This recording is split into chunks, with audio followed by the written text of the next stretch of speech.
never slow up, no I don't take shit. I got no love for the fakeness. If you wanna play tough and wanna hate this, I'll always show up. TV Desa Banyumas. TV Desa Banyumas mengabarkan kebaikan dan memberikan kebaikan di desa. Bersama TV Desa Banyumas, kita akan sama-sama menelusuri, memberi informasi dan memberikan liputan kegiatan yang berada di desa-desa, khususnya yang ada di desa Kabupaten Banyumas. Perlu kita ketahui bahwa sebuah desa adalah bagian terpenting bagaimana sebuah pembangunan negara kesatuan Republik Indonesia. Untuk itu, TV Desa Banyumas akan memberikan liputan khusus tentang perkembangan pembangunan desa di Kabupaten Banyumas. Bersama Imanuddin melaporkan.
laki-laki yang bisa dilakukan untuk sebutan kamu adalah pegang bahunya supaya situasi sejajar, supaya secara psikologi situasinya sejajar. Jadi antara yang ditawar dengan yang memberikan penawaran narkoba tidak ada diskusi seakan-akan atau rangkul seperti ini sama juga lawan. Kalau perempuan bagaimana caranya? Pegang tangan. Oh, gini. Buat yang nawarin narkoba tidak akan nawari lagi karena sudah ada kedekatan secara emosi. Nah, saya mau apa sih maksud? Baik, kamu. Yang ngasih tahu ini psikolog. Yang ngasih tahu ini psikolog. Saya berikan saran gratis pada kalian. Ya. Ini juga buat perempuan ya, atau buat laki-laki bisa untuk kalian minta sesuatu sama orang tua. Kalau perempuan sama ibu, pegang tangannya bu, itu lebih manjur. Kalau sama bapak, kalau apa sekali-kali pegang bau bapak. Pak, doing FX. Misal, kalau ada rezeki pasti dikasih kan. Kalau usianya sudah cukup, pasti dikasih betul. Caranya. Jadi untuk menolak, untuk membujuk, caranya seperti itu. Kemudian tinggalkan temanmu kalau dia masih tetap menawarkan narkoba. Aku masih ada urusan lain. Aku tidak lagi mau pakai narkoba. Aku nggak mau pakai narkoba sejak awal. Kalau kamu masih mau ngajakinmu, aku akan pergi dari sini. Itu caranya. Paling aman, paling tidak perlu perasaan yang menawarkan aku. Nah, dari tadi saya belum ngomong tentang narkoba. Kira-kira perlu dibahas tentang narkoba? Perlu. Perlu. Apa sih narkoba? Narkoba adalah singkatan dari narkotika, psikotropika, dan bahan adiktif lain. Secara pengertian berbeda, tentu saja konsekuensi hukumnya juga berbeda. Ya, zatnya juga mungkin berbeda, tetapi efeknya sama-sama bisa menimbulkan ketergantungan, bisa membuat kecanduan. Zat adiktif ini yang penting ya, karena ternyata banyak sekali terjadi penyalahgunaan narkoba dimulai dari zat adiktif. Kira aku kadang contohnya apa? Obat flu, obat tidur jelas, obat anti mabuk perjalanan apa? Anting. Sudah pada tahu ya. Minumnya bukan satu, minumnya 20 sekali juga.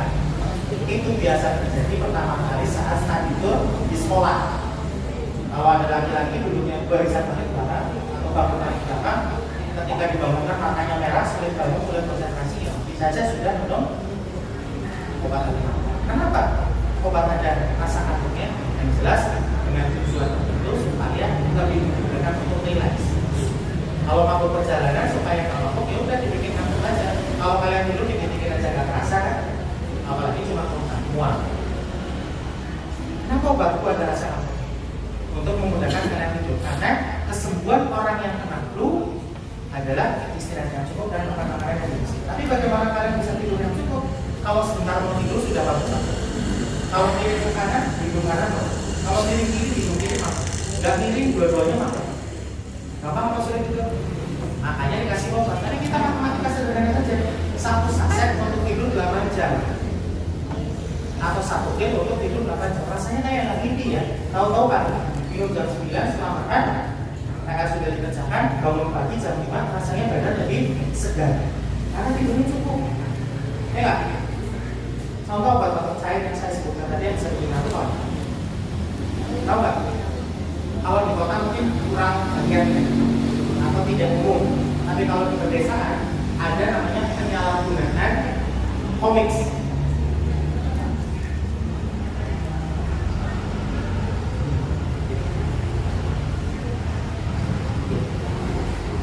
Komik obat tabung.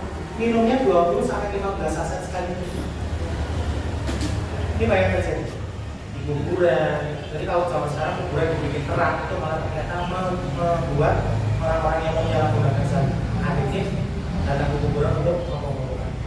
Atau mungkin di balik pohon di santai itu juga banyak terjadi. Itu sama merusaknya dengan psikotropika atau narkotika. Bahkan saya pernah menemui kasus anak SMK ya, datang ke BNN Kabupaten untuk minta rehabilitasi. Tapi tangannya sudah goyang-goyang dan sudah tertawa-tertawa sendiri gara-gara cuma minum obat-obatan semacam ini. Minumnya di 2 dosis. Ketika saya tanya kenapa pakai narkoba pertama kali, karena putus cinta. Putus cinta itu sakit nggak sih? Sakit? Yang sakit itu sudah putus tetap cinta.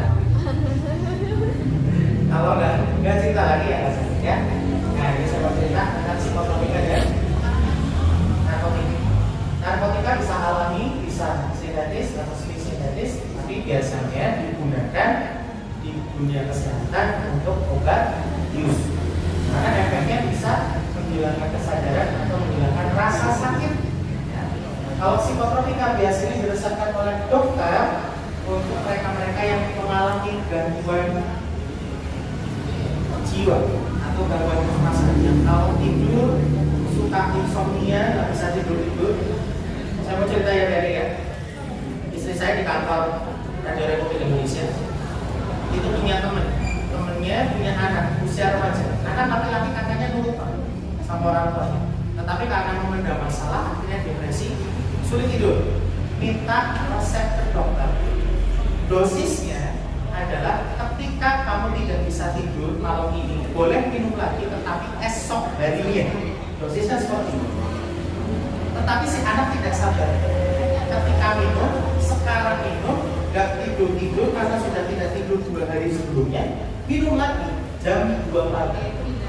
Apa yang terjadi? Tidur selamanya, alias meninggal dunia. Qadarullah ya. Ini memang sudah takdirnya demikian. Tetapi konsentrasinya jelas gara-gara penggunaan obat tidur yang diresepkan oleh dokter. Ini diresepkan oleh dokter, tetapi minumnya dengan dosis yang tidak diatur atau menyalahi dosis yang sudah diatur oleh dokter. Dosisnya jelas, kalau kamu nggak bisa tidur malam ini, boleh minum lagi tapi besok. Jangan kemudian berurutan ini. Ini terjadi seperti ini. Ini serius ya, terjadi. Jadi obat-obatan ya, kalau psikotropika.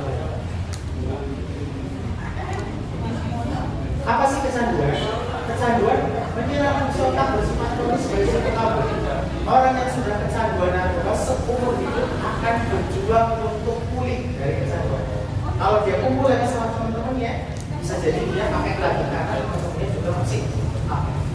Apabila dia memakai heroin terjadi gejala pusat dan sifatnya adalah kompulsif, tahu resikonya, tahu bahayanya, tetapi tetap pakai. Kalau kalian misalnya laki-laki lagi main game terus kalah, lagi main apa sih kalau sama sekarang tuh yang double kill, single kill, mau Mobile Legends ya, terus lagi epic gitu misalnya, apa sih istilahnya kalau sama sekarang? Kalau main game tuh single kill double kill, tahu nggak main nggak? Terus lagi main seru-serunya lagi banyak, lagi mau menang tahu kalah gitu, ada rasa emosi ya, pengen banting HP, namanya impulsif, spontan. Tapi kalau kompulsif nggak spontan, dorongannya kuat, dia tahu resikonya, dia tahu bahayanya, tapi tetap pakai. Makanya ada anak perempuan ya, sampai bego, booking order saja menjual diri. Kalau perempuan tidak ada kekuatan, ada kecantikan. Tapi kalau laki-laki dengan dorongan kompulsif ini ada kekuatan nekat atau tindakan yang biasanya menyeret dia pada hukuman pidana atau hukuman penjara. Jadi ada pemerasan, perampokan, pencurian yang didasari oleh kebutuhan ingin tetap beli narkoba. Karena nggak punya uang lagi, kita sama orang tuanya sudah berinteraksi, pinjam sama temannya nggak ada lagi yang mau pinjemin karena nggak pernah berbagi, jual barang-barang di rumahnya juga sudah pada habis, artinya mereka melakukan tindakan pidana. Itu kompulsif. Nah tentang narkoba, ini baca dulu sekilas. Itu jenisnya macam-macam, biasanya dimulai dari apa itu? Rokok. Anak kecil, remaja yang sudah merokok, biasanya ketika ditawari dengan ini, tidak akan berpikir 2 kali, beranggapan bahwa rokok saja tidak akan mengganggu kesehatannya, maka miras dan oplosan boleh-boleh saja dicoba. Di anak-anak sana yang desa-desa sana siap, itu ada yang sudah minum kawa-kawa, anggur merah, gitu ya. Ini ternyata mengalami pergeseran di kota. Kenapa? Kalau anak-anak kota, ini saya perlu menyampaikan ya karena ada orang tua di sini, tidak lagi pakai miras karena bergeser ke obat-obatan. Kalau miras nyampe ke rumah, masih ada bekasnya, masih ada bau mirasnya, masih ada bau alkoholnya. Tapi kalau obat-obatan tidak akan ada baunya, tapi efeknya bisa lebih lama bertahan daripada miras. Inilah yang menyebabkan kenapa banyak sekali anak-anak muda di Kabupaten Banyumas yang menyalahgunakan obat-obatan. Bisa direct, fleksibel, tahu nggak enzim aktif obat-obatan? Mereka apa? Pernah dengar nggak? X, mens, gitu. Itu banyak yang menyalahgunakan loh. Nah itu bisa dilihat dari PNN. Bisa. Ini obat-obatan semacam ini. Ya, ciri-cirinya edarnya tanpa izin, harganya bisa sangat murah. Ya. Kenapa bisa sangat murah? Karena obat-obatan seperti ini ternyata obat-obatan yang sudah ada luas. Kalian mau nggak makan nasi basi? Nggak ada yang mau ya? Ini obat-obatan sudah seharusnya dimusnahkan, sudah basi, sudah rusak, tetapi dijual oleh oknum dengan harga yang sangat murah. 1 juta dapat 1000 kilo. Ya. Nanti dilecehkan. Satu butir bisa 5 butir, satu paket harganya 30 sampai 40 ribu. Ajino, tapi kadang ada satu. Ini banyak sekali terjadi kamu. Eximal, Inex, Double L, dari Mercy, macam-macam. Warnanya macam-macam, peredarannya macam-macam, efeknya juga macam-macam. Ada juga yang menyebutnya dengan seretan. Kenapa seretan? Karena diminumnya bareng sama minum kopi dan kopi yang menjadi rasa serat campur dengan drink eksimal. Ya, efeknya jadi bisa bikin dia nggak tidur selama 1 malaman. Semangat terus tapi agresif, aneh. Semangatnya aneh. Jadi kayak orang yang setengah tidur gitu. Dia agresif. Nah kalau sudah pakai obat-obatan psikotropika, dia akan mencoba narkotika pertama kali. Biasanya yang pertama kali dilakukan oleh orang-orang yang dalam narkotika adalah apa ini? Ganja itu bisa sintetis, bisa alami ya. Ganja ini ganja alami, ganja sintetis yang bisa sebutkan. Namanya tembakau gorila. Kenapa namanya tembakau gorila? Karena kalau bisa rasanya seperti titik gorila. Ada yang mau titik gorila? Tapi di saya badannya udah kayak gorila ya. Berat banget nggak bisa. Kayak kalau kalian pernah nggak sih tidur tapi nggak kursi dulu, tidur tapi nggak tidur karena angin terus kayak bangun tapi nggak bisa bangun terus kayak badannya ditinggi. Tahu nggak rasanya itu? Itu akan memakai dulu. Karena nggak direpeti bahasa Jawa. Tahu? Ya, Al-Fatihah, Al-Ikhlas, dibaca tapi nggak bangun-bangun. Itu rasanya gitu. Apakah ini efeknya dari sampai muntah-muntah? Ini yang sintetis ya. Ada bahkan yang ketika membisa 10 bisapan itu bisa membayangkan flashback dari bayi sampai usia sekarang. Jadi kayak nonton filmnya sendiri. Itu kalau diteruskan awalnya sekalian disebut gitu. Nah, kemudian ini apa coba?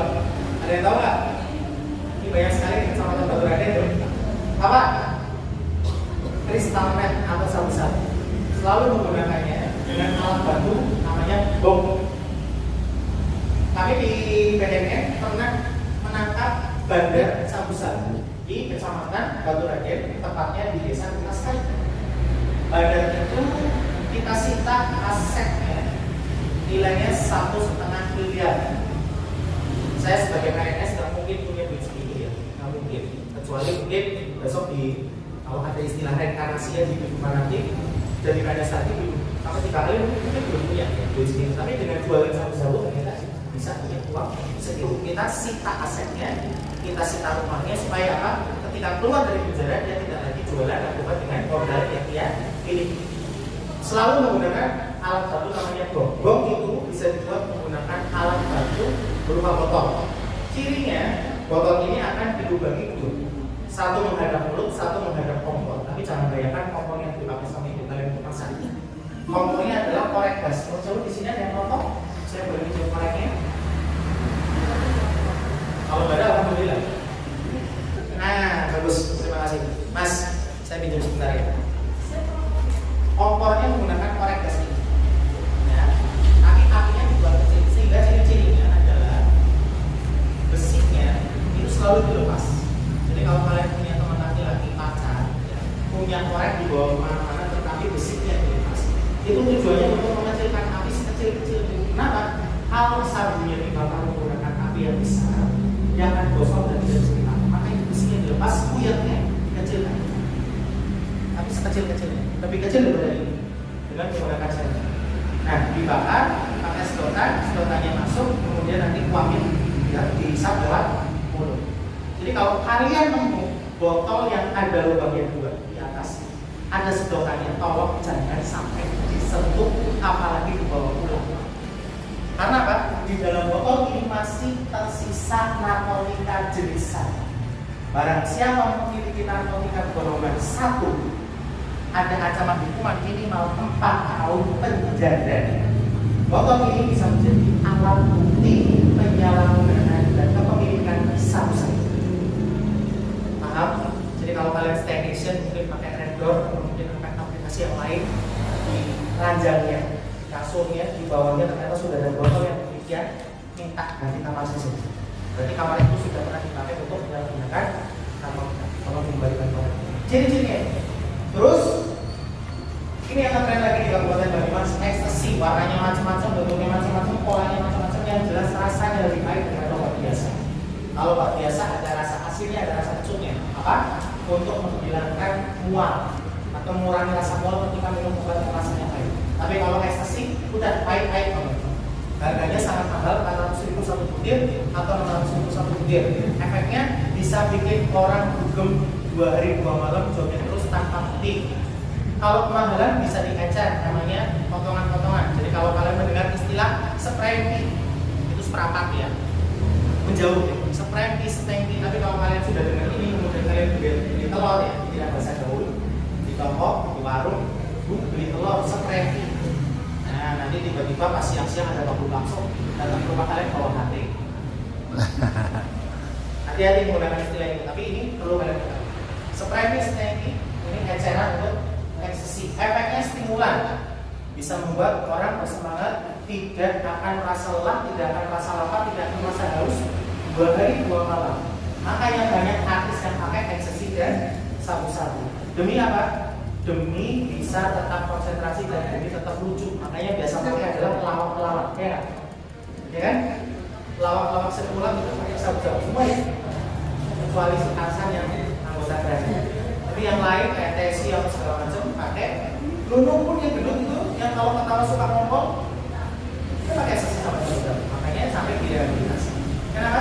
Supaya untuk menghibur penonton. Kalau kondisi lagi ngedrop padahal dia show terus, ya gimana bikin lawakannya lucu menurut mereka gitu. Tapi jangan salah, sabu-sabu itu ibaratnya kayak karet. Otakku kayak karet. Kalau pakai sabu-sabu, kalian tahu balon nggak? Kalau gitu kita kadang-kadang suka tarik-tarik dulu supaya mundur. Karet itu kalau ditarik, kira-kira kembali ke bentuk semula? Enggak ya. Tidak 100% kembali ke bentuk semula. Sabu-sabu membuat otak bekerja sekuat itu. Ketika pengaruh sabu-sabunya hilang, otak akan sangat pulih.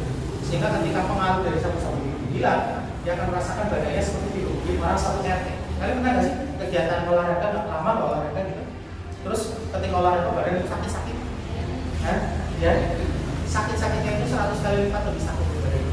Bahkan ada yang merasakan jalur jempolnya sampai ujung matanya sakit-sakitnya, sehingga untuk menghilangkan rasa sakit yang terpaksa harus pakai kaki.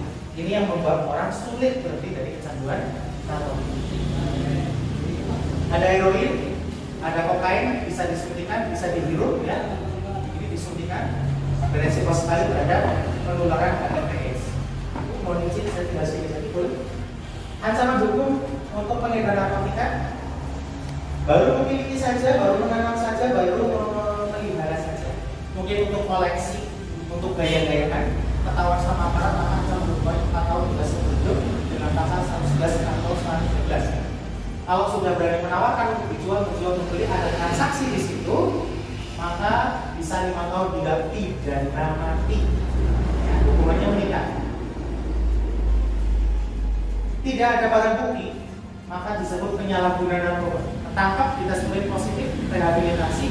Kalau misalnya ditangkap di tempat hiburan, barang bukti itu dari orang lain, maka karena tetap pidana, tetap diproses, tapi dengan pasal 127, maka hukumannya digantikan dengan proses rehabilitasi. Kenapa?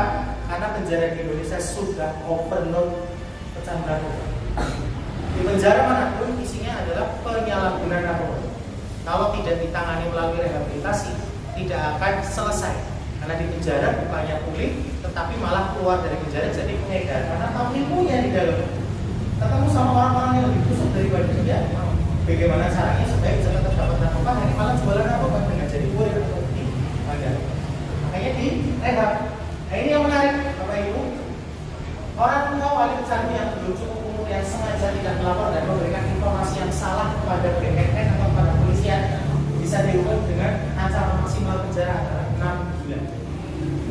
Tahu anaknya pakai narkoba, tahu yang diasuh pakai narkoba, tapi sengaja menyembunyikan ada alat bukti yang cukup, hukumannya 6 bulan. Bagaimana dengan psikotronika yang memiliki 5 tahun penjara, kemudian yang memproduksi mengedarkan psikotronika maksimal 15 tahun penjara. Jadi kalau kalian di desa, di perumahan, ada warga yang datang sama polisi, terus kemudian kalian suruh, bukan pengedar narkotika, dihukum. Ini loh dasar hukumnya. Jualan psikotropika ternyata maksimal hukuman 15 tahun penjara. Tidak tahu. Nah kalau tadi orang tuanya ini siapapun tidak melakukan penyalahgunaan dan pemilikan psikotropika. Ini bukan cuma orang tuanya, sahabatnya, circle-nya, saudaranya, kakaknya, adiknya. Tahu ada seseorang yang menggunakan psikotropika tapi tidak melapor, sengaja menyembunyikan, bisa kena ancaman maksimal hukuman 1 tahun penjara. Bukan psikotropika, bukan narkotika, obat-obatan biasa, tetapi diedarkan oleh kalian di sekolah. Karena kalian yang berani seperti itu, jualan antimo dengan harga murah, jualan kopi dengan harga murah, sekolah, ya, ada ancaman hukumannya maksimal 15 tahun dengan Undang-Undang Nomor 36 Tahun 2009 tentang kesehatan. Jadi semua udah aturan hukum. Jangan sampai kita berani-berani jualan narkotika, psikotropika, barang atau sediaan farmasi tanpa kita memiliki izin. Bisa dipahami? Ini bukan narkotika, ini bukan psikotropika, ini juga bukan bahan makanan, tetapi ternyata bisa disalahgunakan. Sehari bisa berapa kali? Harganya berapa? 4.000 kali 3, 12.000 sehari ya. Ya. Tuh, ya. Kenapa gemetaran? Belum makan. Oh, belum makan. Belum makan ya. Ini juga yang tadi. Ya, lem, Aibon. aibon, lem kayu, cium-cium, hidup-hidup, sehingga efeknya tetap ini seakan-akan teles. Sebetulnya bukan teles, itu keracunan. Ya. Namanya amonium. Bensin pun ada. Ada yang suka menghirup bau-bau bensin. Itu kayak wangi atau buat anak-anak cowok ya. Ternyata kalau diteruskan bisa bikin teles. Atau spidol wangi itu juga ada. Zat racun bikin seakan-akan teles. Padahal keracunan ini sangat merusak otak dan sistem pernapasan. Karena menggantikan oksigen dengan zat yang lain. Kita butuh oksigen buat hidup, tapi kalau sudah dicampur dengan zat kimia tersebut, oksigen akan diracuni. Makanya kita nggak boleh berlama-lama di dalam mobil ya, karena zat karbon dioksida itu bisa masuk ke dalam mobil dan meracuni tubuh. Nah ini sengaja menggantikan oksigen dengan zat-zat berbahaya seperti itu, akhirnya efeknya seperti orang kaya. Ciri-ciri penyalahgunaan narkoba baru pertama kali pakai atau baru coba-coba, yang menarik diri dari pergaulan, mudah sekali lelah karena siklus hidupnya berubah. Malam buat main, pagi buat tidur. Tertekan, gampang depresi, gampang putus asa, seakan-akan tidak ada masa depan lagi buat dia, seakan-akan masalah dia yang paling berat dibandingkan orang lain. Agresif, gampang marah, tapi marahnya lebay. Kalau marah kita paling diemin orang, paling cuma judes, tapi kalau marahnya orang pakai narkoba, pecah-pecah kaca, banting-banting meja, balik-balikin kursi, ya, menyakiti dirinya sendiri. Kalian tahu nggak fenomena balkoni? Lengan sengaja disayat-sayat. Ini banyak terjadi di Kabupaten Banyumas. Ambak, Subil sudah ada laporan ke kami. Sangat dekat indikasinya dengan penyalahgunaan narkoba. Tujuannya adalah biar orang tahu bahwa aku loh yang paling sakit di dunia. Kalian tahu istilah meracun? Anak muda pacaran, laki-laki perempuan. Yang laki marah nih sama ceweknya, atau yang cewek marah nih sama cowoknya. Yang cewek biasanya, aku marah sama kamu, nanti siang aku nggak mau makan. Itu meracun. Menyampaikan bahwa aku tuh lagi nggak nyaman, aku tuh lagi nggak suka sama kamu, tapi dengan cara menyakiti diri dia sendiri. Tahu? Atau yang cowok marah sama ceweknya, kamu dikasih tahu sulit, yaudah, habis ini aku naik motor, ngebut hutan. Itu sengaja diciptakan situasi itu supaya orang lain tahu bahwa aku lagi menderita. Nah ini lengan itu sengaja disayat-sayat. Namanya bar. Kayak barcode tahu nggak yang di scan kalau kita beli botol minuman atau ini barcode nih, ya itu menyerupai itu disayat-sayat. aku yang paling apa sih anak senja gitu istilahnya. Tuh banyak sekali terjadi di Kabupaten Banyumas. Perubahan pergaulan yang tadinya baik-baik menjadi pergaulan yang buruk, tidak ada masa depan, tidak lagi memikirkan tentang cita-cita. Penampilan berantakan jelas, tidak lagi memikirkan tentang penampilan. Ini orang yang sama, diambil fotonya dari cara yang berbeda. Ini Januari ini Agustus, cepat itu perubahan penampilan terjadi. Yang tadinya rambutnya baik-baik, lurus, menjadi rambutnya kucel, mukanya tadinya baik, menjadi banyak sekali jerawat dan rusak. Nilai turun bahwa setelah etos kerja menurun, kalau sudah terbiasa pakai menjadi pecandu, meninggalkan kegiatan yang dia sukai, bukan lagi kegiatan yang hanya diwajibkan. Sholat, ibadah, benar-benar sudah ditinggalkan, tetapi kegiatan yang dia sukai juga ditinggalkan. Yang tadinya masih suka nongkrong bareng, yang tadinya masih suka nonton, yang tadinya masih suka olahraga, yang tadinya masih suka main bola, ditinggalkan. Kegiatannya cuma mager-mageran aja di rumah, menutup diri. Karena apa? Takut kegiatannya atau aktivitas yang pakai narkoba diketahui oleh orang lain. Perubahan pola makan, sehari bisa makan 3 kali atau sampai 10 kali, atau 3 hari nggak makan sama sekali. Jadi nggak doyan makan bisa atau sangat doyan makan bisa. Kalau orang pakai ganja itu dia nggak mengenal rasa kenyang, sehingga badannya biasanya jadi gemuk karena banyak makan, lapar terus. Tapi kalau orang pakai sabu-sabu atau stimulan, kayak misalnya ecstasy, dia nggak doyan makan, nggak doyan minum. Makanya diem aja cukup, nggak makan sampai 3 hari. Kalau makan mual, perubahan pola tidur, ya ini jelas konflik dengan teman. Karena apa? Sangat kasar sikapnya. Kemudian sensitif, jadi mudah marah, mudah bertengkar sama teman. Selalu konflik dengan orang tua dan akhirnya mencuri karena kebutuhan tentang narkobanya atau kebutuhan untuk mencukupi narkobanya semakin meningkat. Pertama pakai 1 dosis, lama-kelamaan 1 dosis tidak akan berpengaruh, meningkat menjadi 2 dosis. Itu berakibat pada pengeluaran yang juga meningkat. Minta orang tua nggak dikasih, minta teman nggak dikasih pinjam, hanya jual helm, jual barang-barang yang ada di rumah. Secara singkat, ciri orang pakai narkoba ada 3 ong. Ong yang pertama, suka bengong, diajak konsentrasi sulit, suka melamun. Kalau kalian menemukan ada orang-orang pakai obat-obatan terus kemudian bengong, itu bukan kesurupan. Gak usah dibawa ke Pak Kiai, langsung bawa ke puskesmas Sobrani 1, ya, untuk ditangani. Kalau nggak ditangani bisa berbahaya. Ong yang kedua, suka bohong, selalu menutupi aktivitasnya sehari-hari supaya tidak ketahuan pakai narkoba. Ong yang ketiga, suka nyolong. Pemirsa, dampak narkoba pasti akan merusak penggunanya, bisa secara fisik ataupun masa depannya. Keluarga atau orang tua bahkan bisa jadi yang paling menderita jika anak menjadi konsumsi narkoba. Pemirsa, berikut kisah perjuangan dan pengorbanan seorang ibu yang mengentaskan anak-anaknya dari jantung narkoba. Bagaimana hancurnya perasaan saya, uang tidak megang sesen pun. Saya pikir pun anak saya dari kantor polisi lagi, kalau kamu ketangkep, mama menyerah, sudah.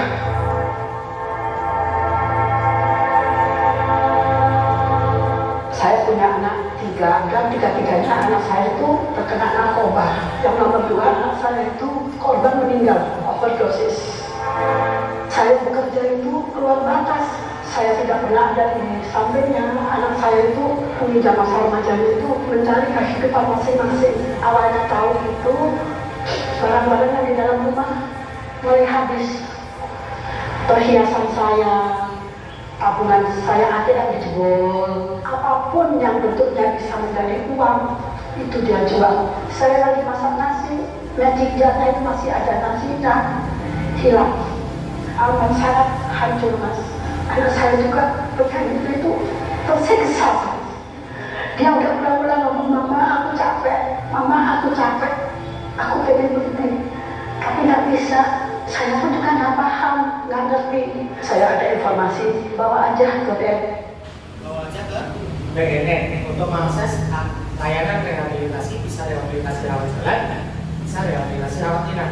Keunggulan dan kelemahannya ada masing-masing. Tapi kalau biasanya rehabilitasi rawat inap dilaksanakan pada mereka-mereka yang sudah kecanduannya parah atau menengah. Kelebihan dari rehabilitasi rawat jalan, bisa tetap sekolah, bisa tetap kuliah, bisa tetap kerja, jadi nggak usah cuti. Tapi kelemahannya karena masih bisa bersosialisasi dengan teman yang pakai, rawan kambuh. Maka itu kalau mereka sudah parah harus mengakses rehabilitasi rawat inap.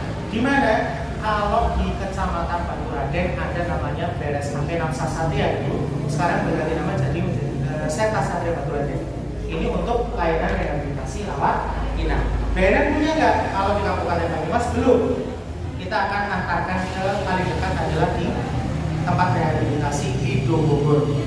Kalau rawat jalannya sudah ada di Banyumas, di klinik Adiksia Medika di BNN Kabupaten Banyumas. Syaratnya cukup mudah. Bagi yang datang cukup membawa data ini. Kalau belum cukup usia, ada kartu pelajar itu bisa digunakan disertai dengan kartu keluarga. 18 tahun ke bawah harus didampingi oleh orang tuanya. 18 tahun ke atas boleh tidak didampingi oleh tuanya, tetapi kami sarankan tetap didampingi oleh keluarga. Karena proses atau keberhasilan rehabilitasi itu paling menentukan dukungan keluarga. Paling menentukan oleh keluarga. Rawat jalan di klinik Adiksia Medika, Rumah Sakit Umum Daerah Margono, Rumah Sakit Umum Daerah Banyumas. Kalau rawat inapnya bisa di Sentra Satria Banturaden atau Rumah Sakit Umum Siaga Medika Banyumas. Tapi kalau Siaga Medika ini agak berbeda, karena untuk mengakses secara gratis harus mau dimasukkan ke poli jiwa. Artinya orang yang dimasukkan ke proses rehabilitasi rawat inap harus mau dicap sebagai orang gila. Ini semua gratis ya. Terakhir ini saya minta tolong buat adik-adik, rekan-rekan yang punya Instagram, buka sekarang follow. Minta tolong ya. Kenapa? Supaya kalian kalau pengen tahu tentang narkoba minimal lewat beranda kalian. Kegiatannya BNN ngapain sih? Kan bisa di skip aja ya kalau nggak suka ya. Tapi daripada nggak pernah tersosialisasi di media sosial, tolonglah di follow di info BNN _kabupaten _Banyumas atau di nomor HP 081327190019 untuk mengakses layanan-layanan secara gratis dari BNN Kabupaten Banyumas. BNN Kabupaten Banyumas tidak pernah memungut biaya apapun untuk pelayanan yang kami lakukan kecuali pembuatan surat keterangan hasil pemeriksaan narkotika atau bisa disebut surat bebas narkoba. Seperti SKCK ya. Kalau kalian mau daftar sekolah, kuliah, kalau mau daftar kerja, ada yang bikin surat keterangan hasil pemeriksaan narkotika dengan biaya 290.000, tapi ini langsung disetorkan ke negara melalui PNBP atau penerima negara bukan pajak. Demikian yang bisa saya sampaikan. Semoga bermanfaat buat semua dan diri saya sendiri. Mohon maaf apabila ada kata-kata yang kurang berkenan, ada sikap saya yang salah. Terima kasih atas perhatiannya. Saya serahkan waktu untuk narasumber kedua. Wabillahi taufiq wal hidayah. Wassalamualaikum warahmatullahi wabarakatuh. Dan itu dari untuk BNN Kabupaten Banyumas. Terima kasih Pak Yudi Gunawan.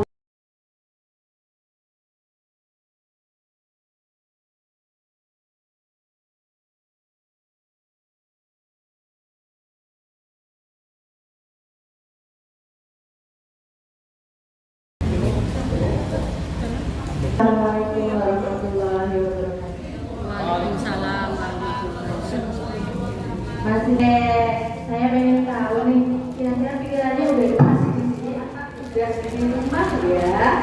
Oke, saya ada satu permainan. Kalau saya bilang dor, balas dor ya.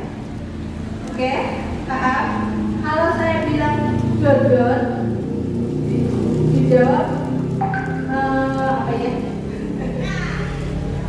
Dijawab apa ya? Lupa ya saya. Kalau dor, kalau dor, kalau dor, nggak kena, gitu ya? Paham kan?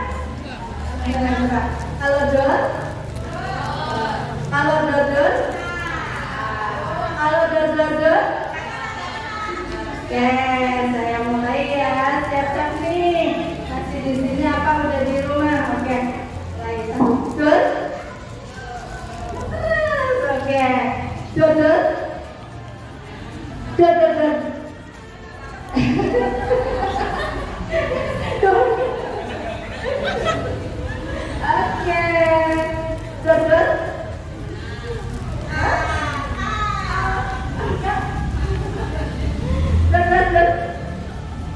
Nah iya, oke.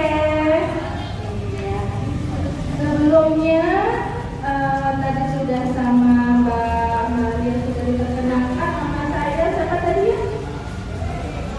Iya, saya video baca ya.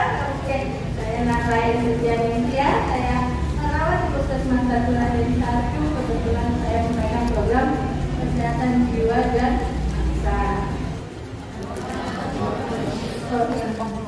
Saya sedih,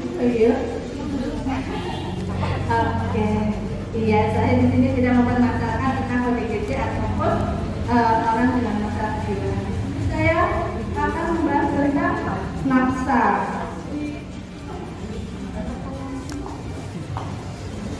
Oke, tadi sama Mas Yuni sudah banyak sekali materi yang disampaikan. Di sini mungkin saya hanya memperjelas saja sesuai dengan bagian saya kalau Puskesmas Batu Raden 1. Tapi mungkin ada banyak hal yang mungkin nanti diulang juga. Oke, seperti tadi Mas Yuni bilang ya, ini sudah status darurat narkoba. Seperti itu kita bersama-sama menyatakan perang terhadap narkoba.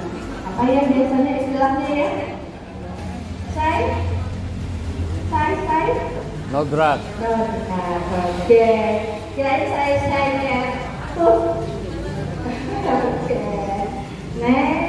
Nah di sini fakta masalah-masalah di Indonesia yaitu 4 juta jiwa per 2,18% prevalensi penyalahgunaan narkotika usia produktif. Itu usia produktif usia berapa? 15. 15 sampai 49 tahun ya. Tapi di sini sudah sejak usia 10 sudah banyak yang mengenal narkoba. Nih tadi yang Mas Yuni juga bilang ada 1,6 juta itu di bagian coba pakai.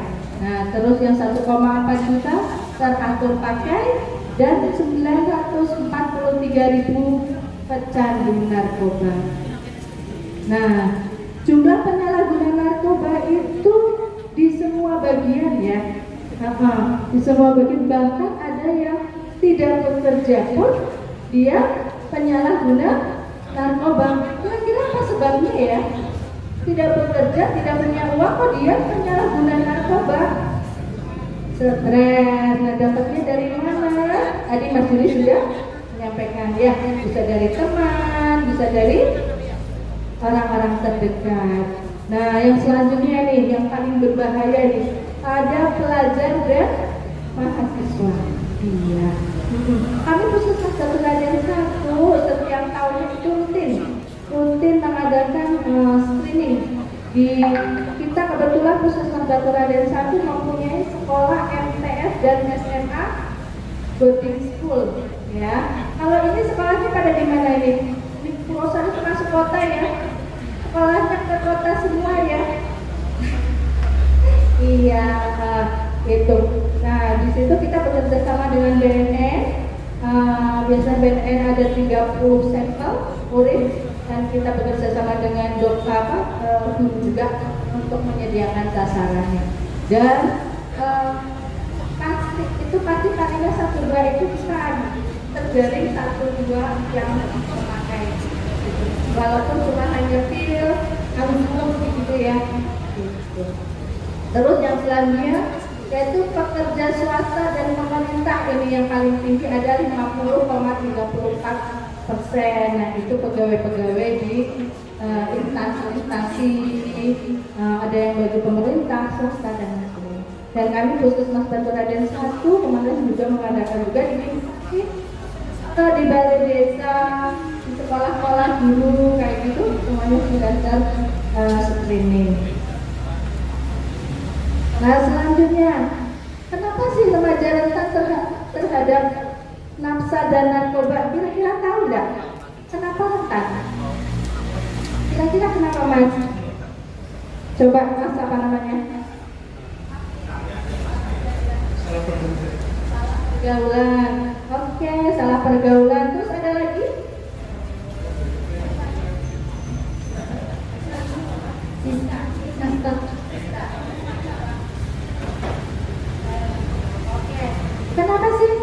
remaja rentan terhadap nafsa dan narkoba. Iya, betul sekali, salah pergaulan. Tapi salah pergaulan itu berasal dari 3 faktor. Itu faktor dari yang pertama dari individu, dari kalian sendiri, dari remaja sendiri, gitu ya. Jadi remaja itu tempatnya orang yang biasanya masih labil, yang menyadari. Kenapa itu labil? Kenapa Mbak Saka ini menyebutkan remaja itu labil? Kenapa? Ya memang ke situ ya ada sebuah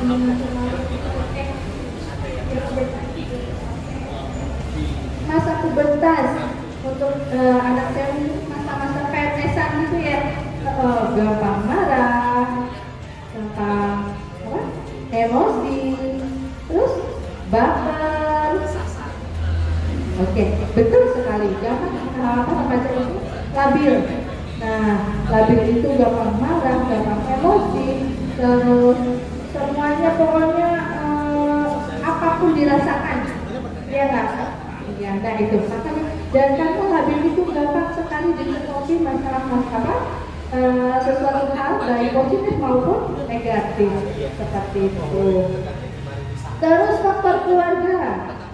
Ada yang tahu faktor keluarga apa? Coba kira-kira apa Kak faktor keluarga?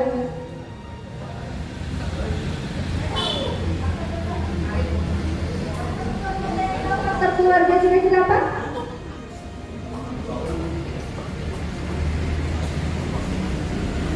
Apa Mbak faktor keluarga? Broken home. Bagus, broken home. Satu broken home berarti terjadinya perpisahan antara orang tua ya. Iya, ada lagi? Nggak deket sama orang tua. Ya rasa-rasa tempat-tempat masa muda aja tuh ya.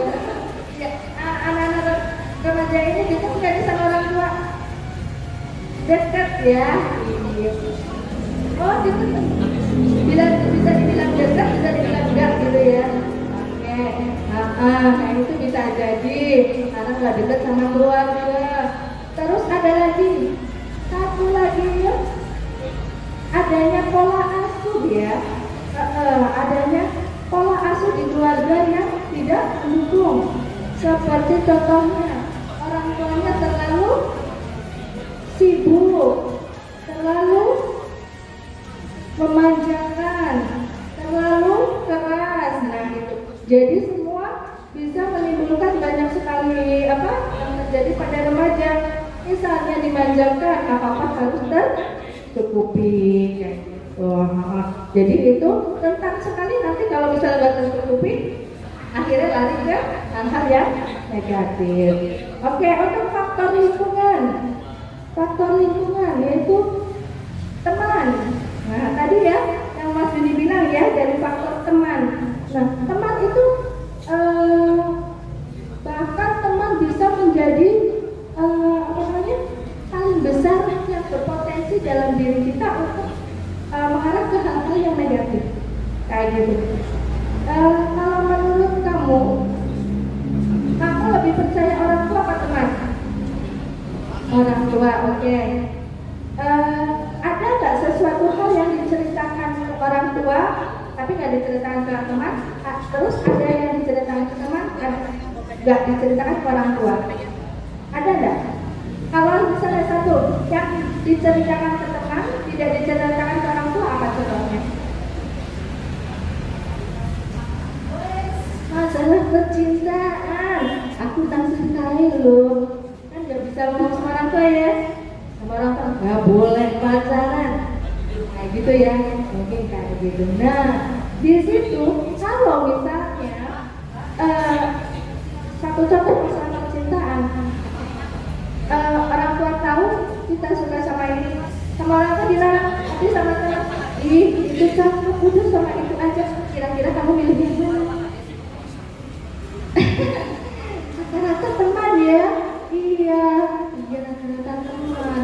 Orang tua, mana sih orang tua nggak tahu aku, yang aku sering susah kan ke teman, gitu kan? Ya, makanya itu faktor lingkungan itu sangat berpengaruh dengan keadaan rentan terhadap remaja. tersebut gitu. Apalagi di lingkungan tersebut banyak sekali memang pengguna jajak narkoba gitu. Narkoba adalah narkotika, P-nya psikotropika, Z-nya zat adiktif lainnya adalah bahan atau zat yang dapat mempengaruhi kondisi kejiwaan atau psikologi seseorang. Di sini pikiran saat perilaku serta dapat menimbulkan ketergantungan fisik dan psikologinya. Nih, nanti ya. Nah, ini selanjutnya ini narkotika jenisnya ada ekstasi, kokain, kotan, putau, ganja. Nah, ini ya tadi disebutkan jelas sama ini berefek menyebabkan penurunan atau perubahan kesadaran dan menghilangkan atau mengurangi rasa nyeri. Ya, tadi juga sudah dijelaskan. Next lagi untuk psikotropika yang biasa digunakan di tenaga kesehatan yaitu sejenis ada diazepam, Prozac, terus metadon kayak gitu ya, menyebabkan psikoaktif melalui pengaruh pada susunan saraf pusat dan menyebabkan pas pada aktivitas mental dan perilaku. Nah ini biasanya kalau diazepam memang itu menyebabkan kita tenang ya. Ada yang sudah pernah coba belum? Ada ya. Oke.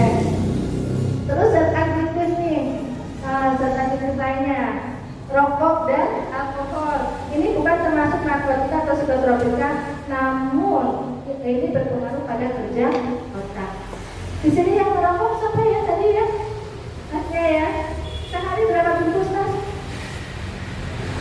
Hah? Nggak sampai sebungkus ya? Oke. Nggak sampai sebungkus. Kira-kira tahu nggak kandungan rokok apa aja? Nikotin. Terus apa?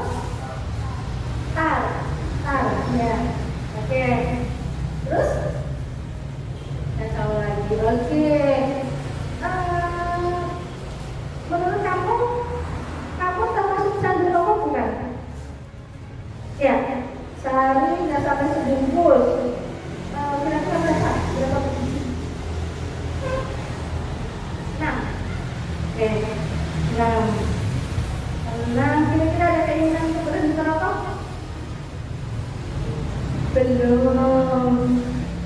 Belum ada ide ya. Kenapa? Rokok itu apa ya? Orang bilang susah untuk berhenti merokok, apa ya? Kenapa mas? Nggak tahu. Oke. Lain kali kita bahas tentang rokok lain kali tuh. Oke. Nah ini kandungan rokok nih mas. Yang bikin candu itu adalah apa mas? Yang bikin candu apa? Apa coba? Nah, nikotin itu yang bikin candu adalah nikotin. Bagaimana kita bisa mengurangi rokok kalau masih ada nikotinnya? Harusnya rokok nggak ada nikotinnya ya. Harusnya. Oke, nah ini kandungan rokok nih. Ada apa itu namanya? Stadium. Dipakai untuk aki mobil. Wow, keren ya, aki mobil buat masuk tubuh kita loh. Terus butane, bahan bakar korek api. Terus ada stearik acid, bahan lilin. Cyanida, racun, bahkan racun untuk hukuman mati. Terus ada toluen itu pelarut industri. Terus ada amonia, pembersih lantai ya lo, pembersih lantai masuk ke tubuh kita lo ya. Terus ada acetic acid, penghapus cat. Ada metane, gas buang, arsenik, racun semua putih, semut putih. Terus karbon monoksida, yaitu gas dari knalpot. Terus ada metanol, bahan bakar rokok. Aduh, rokok ini satu batang aja udah isinya itu mas. Gimana coba? Masih mau lanjut? Masih, oke. Nah itu semua tergantung pada aku. Tapi perlu diketahui, puskesmas ada UBM, poli UBM, upaya berhenti Kalau Mas apa namanya? Aktif. Oke, kalau Mas Aktif mendapatkan hidayah, pengen berhenti merokok, datang ke puskesmas Bangura Desa, kita cari solusinya untuk berhenti merokok. Kamu dengan saya juga di sini.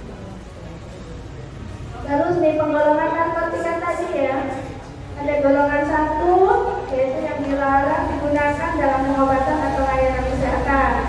Terus digunakan terbatas untuk penerusnya. Itu pun atas rekomendasi Kemenkes, dan kalau penggunaannya itu akan mendapatkan sanksi pidana selama 4 tahun. Terus untuk golongan 2 digunakan dalam pengobatan sebagai pilihan terakhir bila menyebabkan ketergantungan. Untuk penggunaan sanksi pidana 2 tahun. Untuk golongan 3 digunakan dalam pengobatan bisa menyebabkan ketergantungannya, sanksinya pidana 1 tahun. Ini tadi juga sudah dijelaskan sama Mas Dwi ya, yang lebih berkompeten dari PNN gitu. Terus nah kita mulai masuk ke dalam jenis-jenis narkobanya ya, dan akibat-akibatnya. Nah ini untuk sabu-sabu, sarapan bubur ya. Ya, sarapan buburnya. Oke, sabu-sabu. Nah, di sini saat kita menggunakan sabu-sabu, kewaspadaan meningkat. Nah, dari sini kewaspadaan meningkat itu menyebabkan itu kita menjadi paranoid. Jadi kita curiga. Nah, terus yang selanjutnya bergairah atas senang. Nah, dia bergairah tanpa dia bisa mengendalikan gitu. Nah itu dia bergairah tanpa dia menyadarinya juga seperti itu. Terus adanya susah tidur atau insomnia gitu. Jadi dia tidak bisa tidur, dia aktif terus seperti itu. Sampai akhirnya karena tidak bisa tidur, badan akhirnya ngedrop. Terus yang selanjutnya hilang nafsu makan, nggak ada keinginan untuk makan karena dia sendiri sudah merasa happy. Gitu. Terus yang selanjutnya ada ganja.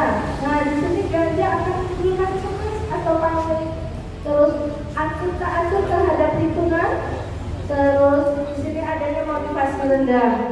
Nah di sini juga bisa terjadi adanya murung, tegang, mudah marah, ya, terus gampang ngantuk, sering mual, gitu. Ada yang ngantuk belum ini? Ada ngantuk belum? Belum ya? Enggak ya? Oke. Misalnya untuk remaja kita ini